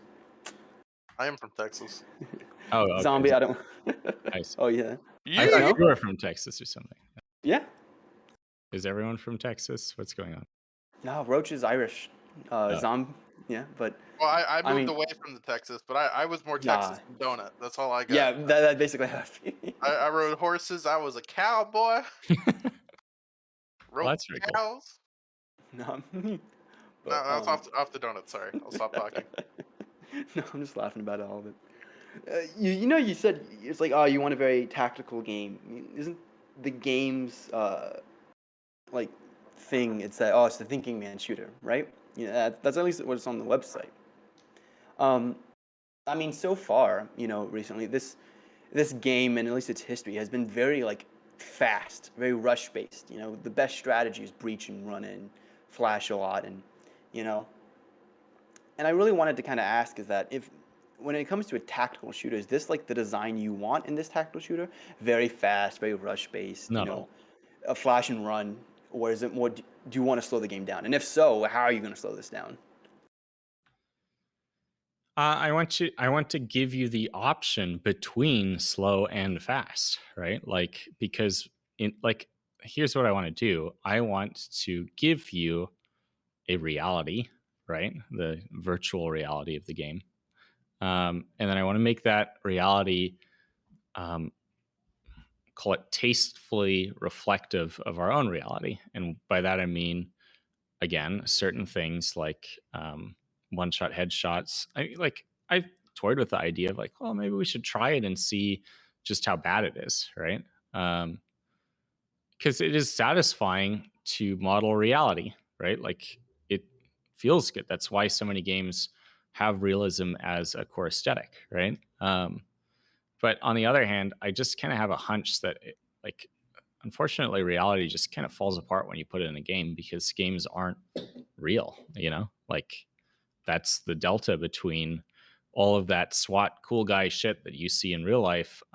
Doesn't scale to a game because in a game you can just risk it to get the biscuit, and it actually pans out a lot, right? Like it's surprisingly effective. And so yeah, I'm basically just trying to say that I would like to um, support both play styles as best as possible.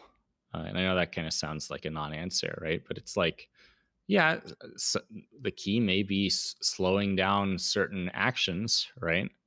But where I kind of draw the line is it's like I don't like games that make me move arbitrarily slower than um, I would actually move in the situation.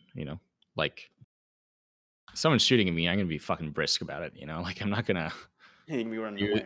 because like you watch games like Squad where it's like, oh, I'm doing my reload. I gotta index my magazine and put it in, and oh, I gotta brass check, make sure I'm in battery. Okay, I'm ready to fight. No, it's like you're about to fucking die, dude. Procedure goes right out the window. Like if anything, be modeling more like the panic of like, I can't put this mag in, I have too much adrenaline in my body, right? But obviously all that kind of stuff feels really bad when you actually put it in a game. I mean, people really like jamming, right? So yeah, I would just again say that it's like really what we want to do is make a game where it's like, let me put it this way. I think it can encapsulate this quite simply, without addressing exactly what will happen to movement speed, because frankly, I don't know. You look at these like Argus dudes, right? And you think about who they're supposed to be. They're like a future incarnation of the YouTube operator, right? Like they are the reflection of that fantasy brought to life and then capitalized on, right? That's in fact that's the mechanism that brings a fantasy to life. And what that means is basically these are guys that do a lot of weightlifting. They probably, you know, do testosterone therapies and Got to get other that, stuff, get the right? gains, you know. Yeah, exactly. I mean, if you're not going to live too long, who cares what the long-term health effects are? And like, I'm just trying to say these guys probably have pretty sick verticals from doing all the CrossFit box jumps they do, right? Like, there's no reason why they can't just jump on top of that massive desk inside loans, right? Why that exists right now is because predictability is key. And when you have people in like weird positions in the map, I mean, ask alpha players what old factory used to be like, and they may wax poetic about like say how its visual design was much more dynamic, right? It's less monotone. But they will also recall just how awful it was that you could basically get on top of anything in that thing. And a lot of factory was basic. It was sort of like the Ewok scene from Valdis is laughing next to me. The Ewok scene from Star Wars, right, where people are Hi, just Valdis. shooting at you from high in the trees, or in this case, like industrial canisters, and it was just a nightmare, you know, and it's totally unplannable. So that's if there's any kind of like issue with the freedom of movement and expression, it typically stems from that. When it comes to just too fast, right? Or I'm sorry, if the complaint is things are too slow, it's like, yeah, but if we make you go much faster, then it's like this is now Titanfall. It's not due process. It's not. It's more of a movement game and about reflex and less about actually planning and executing. If the complaint is this game isn't slow enough, then it's like it's also not I guess an arbitrarily slow shooter where it just seems like there's a tendency in tactical shooters to like deprive you of the speed of certain actions to force tactical, and that's not how I want to do it. I just want the tactics to matter because they have, you know, it's just like when you kick down a door in this game, right? Like you often face, I mean, technically you're supposed to like kill them or knock them over or something, right? But Yeah, we've seen typically all the alpha stuff you with can the still physics play. in doors, killing Yeah, and people. you can play around that, right? By just don't stand in front of the door with a shotgun, stand slightly oblique so that when the door swings open or falls off the hinges, you don't die. Easy. Now you shoot him in the face, right? Like there's still that danger, it just shouldn't be like brain dead.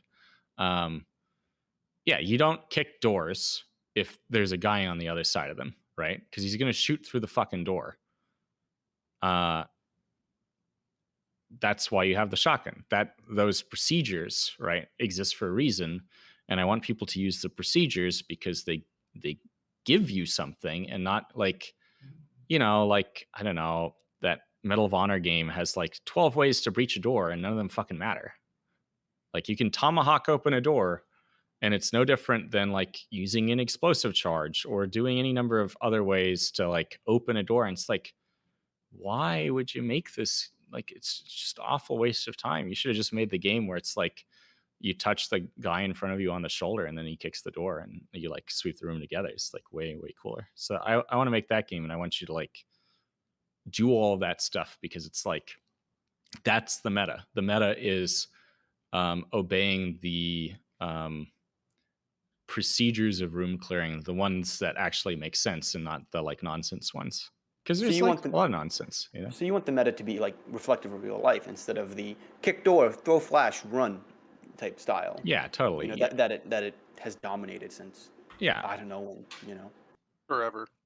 I would like for, your procedure to be that one guy shotguns open a door, right? And then the second man is covering over his shoulder and denying people the shot on him. And then the third man banks that flashbang very precisely off the door sill so that no one can look at that door sill, allowing man number 2 to hook left and man 3 to cross right. And they cover this and they actually coordinate this movement, right? Like that's where I'd like to get to in the long run. And obviously, a Mhm. game where it's just like people just throw flashbangs willy nilly all over the place is not reflective of that. But hey, it's a start. I mean, some of you guys use that planning phase. That's more than I can say about any other first person shooter. So, Yeah, but there's a lot of I would say depth to this game, and whether that be uh, like the planning phase or just the all the minutia of how to read a map, how to then make a plan for that map, and with a lot of minutia comes a lot of complexity, and there's a lot of hidden complexity to the game. I think that's like not. I think that's not like argued in any way, shape, or form. And with now this new update, with of course now a lot of new attention, hopefully that comes to it, there has been something lacking, and that's the new player experience. The new player yes, experience, yes. and now this may be a bit of a tough question. I'm sorry if it is, but it's very tough, for lack of a better word.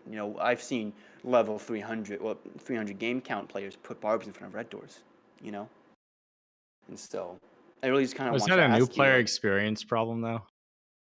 yeah, is that like was that a new player experience problem? Is that like the game not teaching you, or them not If being there punished? ever was a skill issue, That okay, that you is got it. yeah. I don't think That's that's a a skill skill issue. issue. That's just a brain issue. Like vacancy of the cranium. That's all that is. I would say that learning is a skill, but yeah, yeah. I don't. I mean, that's quite staggering, right? Um, I'm sorry to whoever that is. I mean no offense, but it is. It was very much intended that, yeah, like listen, you only get so many chances to tell people something in a new player experience, right? Like you can't just how, think about it this way, right? I'm sure you guys have all played board games, right? And you want to learn a new board game, right? And it's typically that friend who really likes board games, um, wants to explain to you all the rules, right? And all the ramifications of that board game. And you're going to sit there for like 40 minutes for an info dump and you're going to retain none of it. It was just a total waste of time. And that's pretty much how most rule books are constructed for board games, right? Like they don't, you think about a board game, they just like, here are the rules is like the full extent of the new player experience, right? And no one intentionally goes about like, okay, well, we'll play this very simple version of Settlers of Catan. And then once you guys have played this mini version, right, we'll introduce these new elements and then expand. And that's like a game that's pretty good on the new player experience, by the way, right? Like, but it could be better. It could be done basically how video games do it, right? Where Mario teaches you to jump first, and then it teaches you the next skill. And I don't really remember how one works anymore, but like it's all very layered and sensible, right? I guess it teaches you go right first, right? Hmm. Um, so yeah, my point is this: is that there are only so many concepts that Mario endeavors to teach you at the very beginning, right? And it layers these out and staggers them. And basically, if you make a tutorial level, which by the way, you can, the metrics for people going into training are not very encouraging, like it's not over 50%. So it's like the new player experience, people are like, oh, well, why aren't you info dump the players so they know things like the nuance of don't place barbed wire over red doors? And I say, well, no, it's very much intentional that I expect them to learn from their mistakes, which is why I'm kind of disappointed in you, 300 guy. Yeah, you like the point is you're probably looking at the red door and you see it blow up and then your barbed wire is gone. One day you notice and you're like, oh, the light goes on. You're like, fuck, you can't do that, right? Or crucially, your friends tell you, or like people in the match will be like, don't do that, right? That's another way. So the new player experience is way more than just like a tutorial. That said, yeah, there's a lot of things that we have to communicate, a lot of things that aren't obvious, a lot of things that other games simply resort to by just slapping a giant warning on your screen, in Rainbow Six Siege. If you go outside, right, they're like, you are being spotted, right? And it's really, they like piss all over your screen and do all sorts of stuff to like fuck with you so It's that you like go you're back in a inside. yeah. Yeah. And in our game, it's like, yeah, there's just like this weird noise and then you're dead. And you're like, oh, okay. And so that's really bad, right? Like that's the kind of stuff that keeps me up at night on new player experiences, because the new player experience isn't really to teach people, right? It's basically just to teach them enough so that they don't die in a way that makes them feel bad and then increase their likelihood of quitting the game. But if it takes you a while to pick up on certain skills and nuances, like why the shotgun is valuable, that's okay. I mean, like, just think about like if a player is, say, I don't know, 12 years old or something, right? They're not going to get everything immediately, right? And when you're dealing with kids, you're supposed to be very patient with them, And so, like, I hear you. I just think that while we certainly don't do enough for the new player experience, and that is something that's really hurting us, um, I would say that it's a hard problem to solve because the answer is not as simple as, oh, just put in the tutorial, right? We're pretty much already at the maximum for what a tutorial can really teach you. And what we chose to give you is very deliberate. Like, here's how to go through the first door is basically what the tutorial is focused on.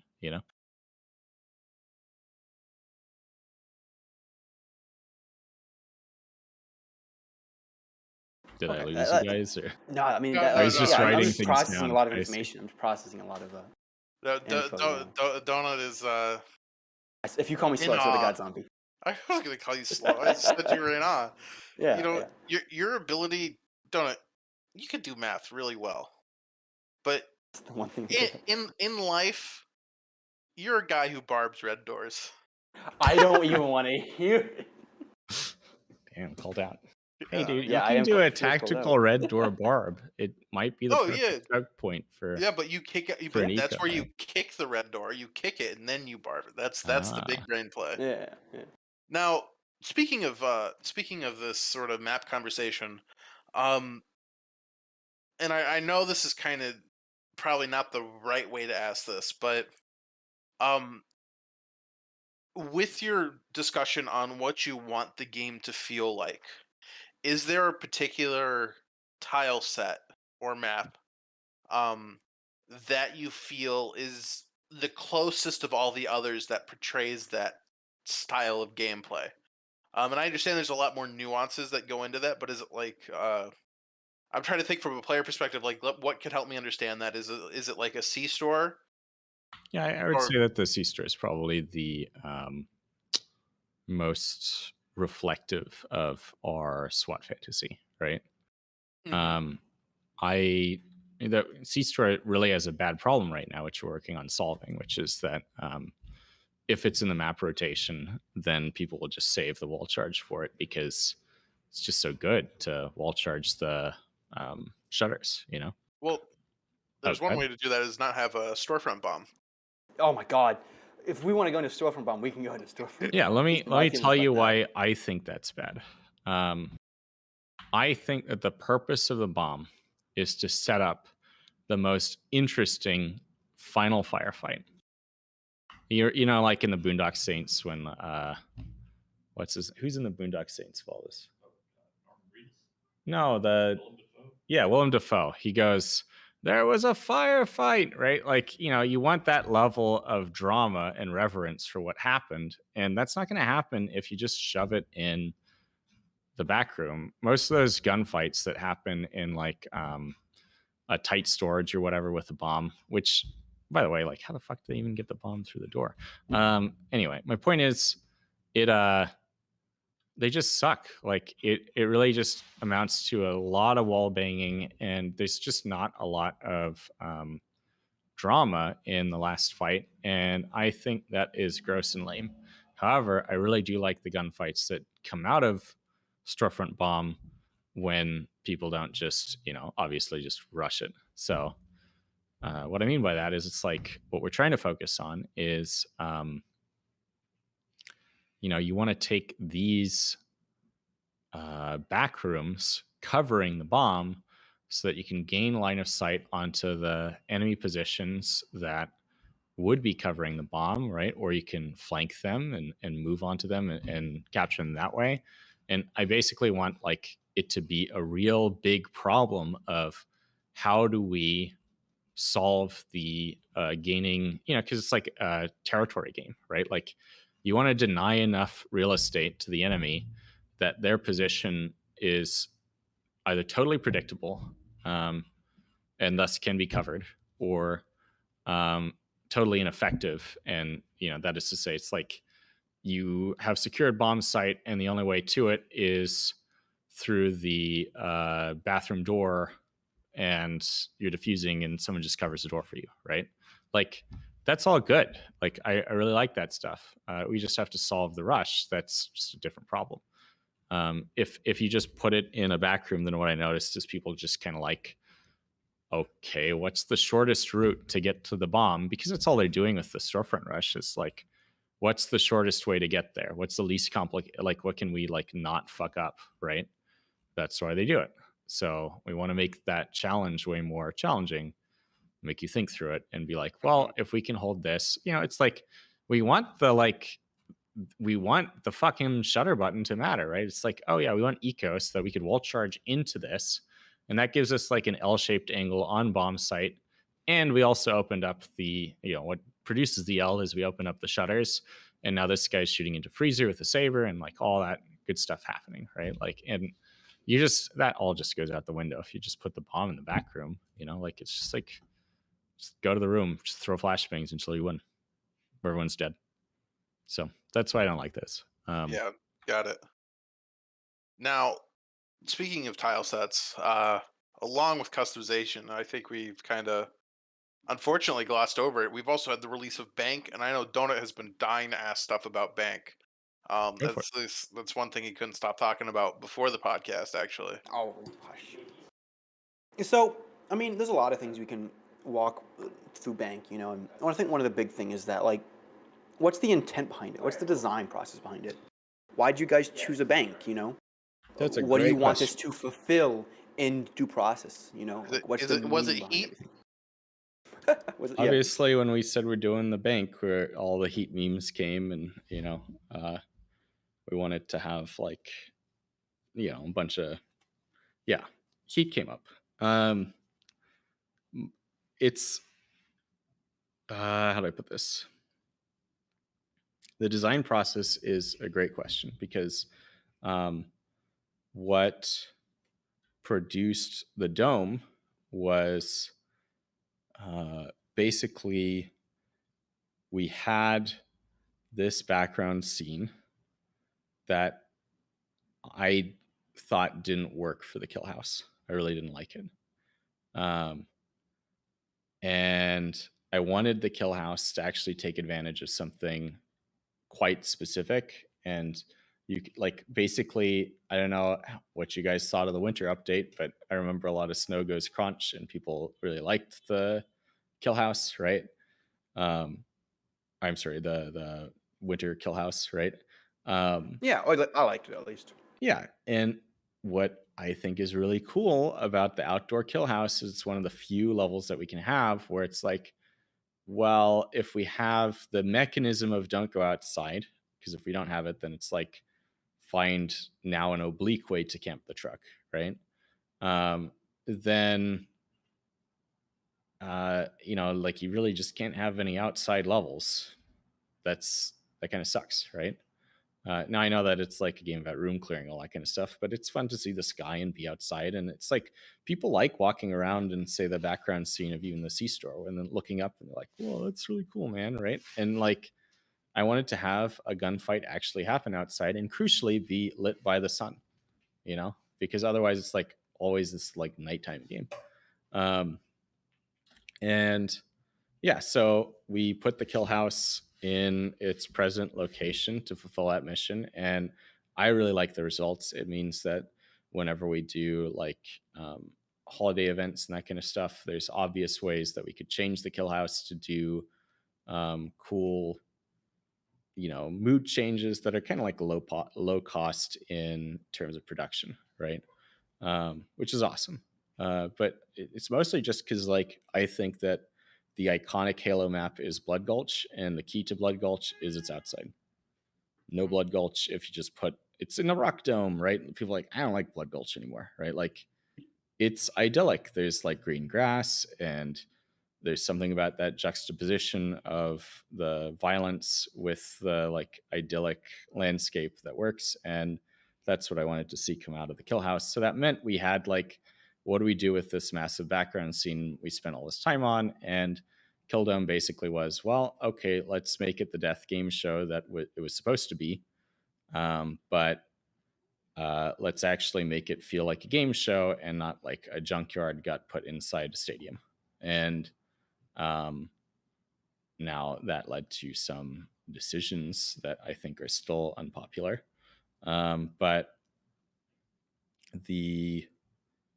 that process was very top down, and it was very it was directed fundamentally by a need to fulfill an art mandate, which is, we've got a background scene, let's find a level for it.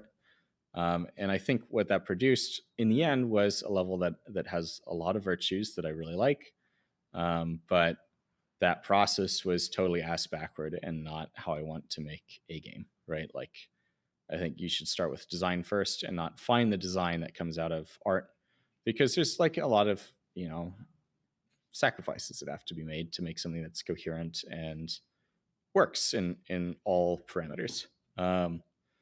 So yeah, like again, if there's anything bad about the dome that you don't like, then I'm the one who probably is why that is. But on the other hand, the bank was created in the totally opposite way, which was, as many players correctly predicted, the kill house was being prototyped for the bank level, right? When they saw the vault, people were predicting this. But the way that it was prototyped is crucial, which is we tried a cool thing out in the kill house, and people really liked it, and I really liked it. Like, it had a lot of great gameplay, the vault door opening mechanic, and then we experimented with variations, like we did the airlock stuff, and then once we got the data we wanted, we kind of didn't make as many vault levels. They would come back and kind of perennially pop up, but we started focusing on, okay, well, we know that the next level is going to have to be something with a vault in it. And I was like, I think it was me. I don't know, maybe someone else, but I know that I would say we should play it straight and just do, it's a vault. There should be a bank. I mean, bank robberies, that's cool, right? Very. So yeah, I mean, like that's how it came to be. And this was very much Grant's baby. And he, I think I threw plenty of curveballs at him and forced him to explore a lot of options. And in that way, it wasn't completely um, his own process, right? Which I think is somewhat of a criticism of my technique, right? Would you say But it was a due process? I'm sorry. oh Oh my god, God, Zombie! I want you. um, but yeah, the result was we tried a lot of different things and eventually found a setup that worked, that we believe really well. And yeah, it was all just the key was the impetus for the level was we found a great core mechanic, what I would call a secondary objective. Um, and we made a level around it. And I mean, like earlier on with the bank, we had like a breaker in it, right? And we tested out because it Yeah. is like really cool, like to hit the power, and now the vault door doesn't work, right? But then we were like, well, yeah, and like it would also cause like the man traps to either fail, open, or closed in varying It went through like iterations. multiple iterations of Well, where it would fail. and Yeah. then at that point, it seems like why don't, as a defender, why not just turn off power all the time? Because then you have 3 objectives to defend instead of 2. You de facto make a Precisely, tertiary. Yeah. And basically we just erred on the side of simplicity and said, you know what, fuck it, we should just have the secondary objective is the vault. That's bad enough as it is. It's really, really difficult. We don't need to stack the power on top of it. And because of that, it became a daylight level, which I'm all for. And what else? Yeah, I would just say that, like, basically that was Grant coming into his own as a level designer and really authoring a concept. I mean, he's the one who did the vault, and yeah, he got a whole level that he made pretty much by himself out of it. And so I'm very proud of him, and I hope he's proud of his work too. That's it's very exciting, just to kind of hear the process, the due process of, the development. Please You don't can't, worry. you can't give me shit for that joke and then go and make the same joke. Like Donut, just because I'm funnier than you doesn't mean you have to steal. Yeah, the I'm gonna cheap steal. I'm gonna shots. steal all your jokes from now. I'm gonna You're start gonna stealing all your jokes from now. You're I gonna don't want to hear steal. it. It's not even a good shot, dude. Like Exactly. it was made as a dad joke, and you know what? I'm not taking this from a red door barber. I'm not doing that. Oh my God, is that gonna be like the new insult? Can Ah, you assign red that door role barber. to him, or Yeah. I'm gonna make We it. can. I mean, you can do it in the in any server. So. Yeah, Donut is the official red door barber. But we're getting this is probably the longest podcast episode 2 we've ever hours and done. 16 minutes so far. Yeah, definitely getting up I'm a there. machine. I'm a That's- machine. I can talk for days. Fortunately, Just ask my team. Fortunately, it's really like fascinating talking, at least for me. Yeah, at least, I think. Donut's a little light on don't the even. comprehension reading, but Anyway, Baard, thank you so much for joining us. We really appreciate you taking the time out of your incredibly busy schedule to come and spend 2 hours with two Dumbasses. dumb fuck. Yeah, two Yeah, dumb there fucks. it is. You guys are the smartest dumb fucks I ever met. So Hey, yo, we're moving on up Oh, there we Moving go, on up. zombie. We got the to confirmation. the east side. Sorry. No. Well, yeah, before you go, is there any thing you want to say? Any to, I guess, really us, the people watching, whatever. yeah, I'm sorry. I'm kind of munching on a donut. One sec. Oh, No? Not in that way. Don't make it like that. I My didn't point. make it like anything. My point is, or I guess what I wanted to say is, I'm very, very grateful to the DPL. It is extraordinarily difficult making a game like this, and doing so with basically no experience. We are all human too, and I think the DPL has been a fantastic source of inspiration for me and the entire team.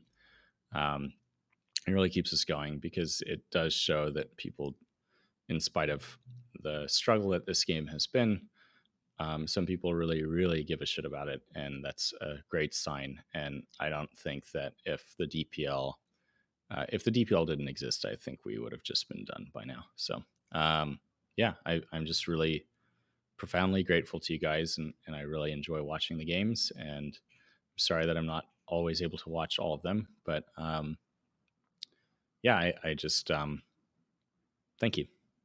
That's all I'm trying to say. And, No, and we all love the you, players of the Bard. league as well.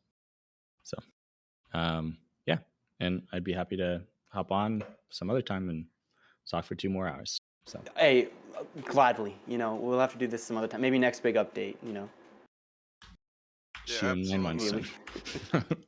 Yeah, it'll be good to have you back. Or if you're ever feeling like you just watched a really rough game and you want to come shit talk, come. Yeah, dude. We won't do the podcast. We'll bring you on the Scuffed Cast. Oh my god, Which Yeah. is that's when it gets to like. that's what like well, the last podcast we did, or the last Scuffcast we did with Chi, Donut refuses to upload that to YouTube. No, despite it I'll do that in like objectively 6 being months. objectively one of the best podcasts we've done, where we exited the podcast and entered it by singing Crazy Frog. Oh God.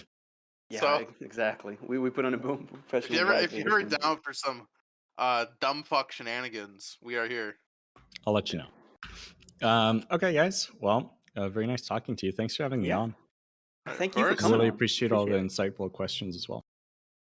All right. Bye. Yeah. Yeah, Adios. yeah, Close it thank out, you bro. everyone for watching.